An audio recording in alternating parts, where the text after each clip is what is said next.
Hello students, welcome back to our channel. Manav Nasir. இந்த வீடியோல நம்ம என்ன டேட் பார்க்க போறோம்னு பார்த்தீங்கன்னா காமன் குவார்ட்டர்லி எக்ஸாமினேஷன் செப்டம்பர் 2024 க்கான கவர்மெண்டோட official original maths Tamil medium question paper தான் பார்க்க போறோம் 10th. ஸோ கண்டிப்பாக இந்த क्वेश्चन பேப்பரில் கூட क्वेश्चन எதுவும் ஸ்கிப் பண்ணாதீங்க, எல்லாத்தையும் நல்லா பார்த்துட்டு போங்க.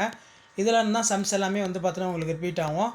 ஸோ நமக்கு 10th மேக்ஸ் பொறுத்த வரைக்கும் common quarterly examination question pattern வந்து இப்படி தான் இருக்கும். 14 1 மார்க்கு, அடுத்து 2 மார்க் வந்து பார்த்தீங்கன்னா 10 × 20. இதில் கம்பல்சரி 28 வந்து கொடுத்துருப்பாங்க. அந்த 28 சம்ம நல்லா ப்ராக்டிஸ் பண்ணிட்டு போங்க. 28 வந்து பார்த்திங்கன்னா நம்ம கீழே கொடுத்துருக்காங்க முக்கோணத்தை பரப்பளவை காண்க அப்படின்னு. ஸோ அது கீழே வந்து பார்த்திங்கன்னா 10 × 5 50.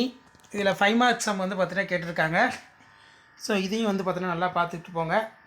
ஸோ இது எல்லாமே ஒரு ஐடியா தான். எப்படி வந்து பார்த்திங்கன்னா குவார்ட்டர்லி எக்ஸாமினேஷன் கொஸ்டின் பேப்பர் எடுக்கிறாங்கன்னு பார்க்கலாம். நம்ம யூக்ளிடியன் வகுத்தல் முறையினை பயன்படுத்தி 84 90 மற்றும் 120 இவற்றின் மீபேவா காண்க.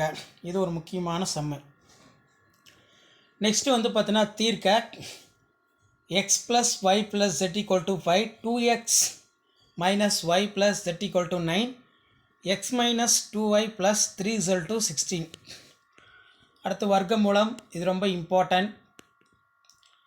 நெக்ஸ்ட்டு பார்த்தீங்கன்னா நமக்கு கீழே 2 × 8 16 கிராப் ஜாமெண்ட்ரி. கொடுக்கப்பட்டுள்ள முக்கோணம் LMN ஒத்த பக்கங்களின் விகிதம் 4π அமையுமாறு வடிவத்த முக்கோணம் வரைக.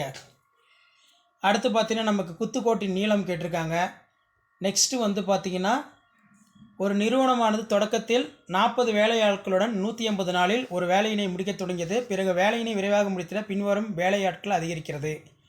ஸோ இதான் 10th standard maths common quarterly examination September 2024க்கான கவர்மெண்ட்டோட official original question paper. So video informative இருந்தால் ஃப்ரெண்ட்ஸுக்கு ஷேர் பண்ணுங்கள். மாணவ நாசர் யூடியூப் சேனல் சப்ஸ்கிரைப் பண்ணிக்கோங்க. கீழே இருக்கக்கூடிய பெல் ஐக்கானை ப்ரெஸ் பண்ணி ஆன் வைங்க. அப்போ தான் நான் அப்லோட் பண்ணக்கூடிய வீடியோ எல்லாமே தொடர்ந்து நோட்டிஃபிகேஷன் வரும். தேங்க்யூ.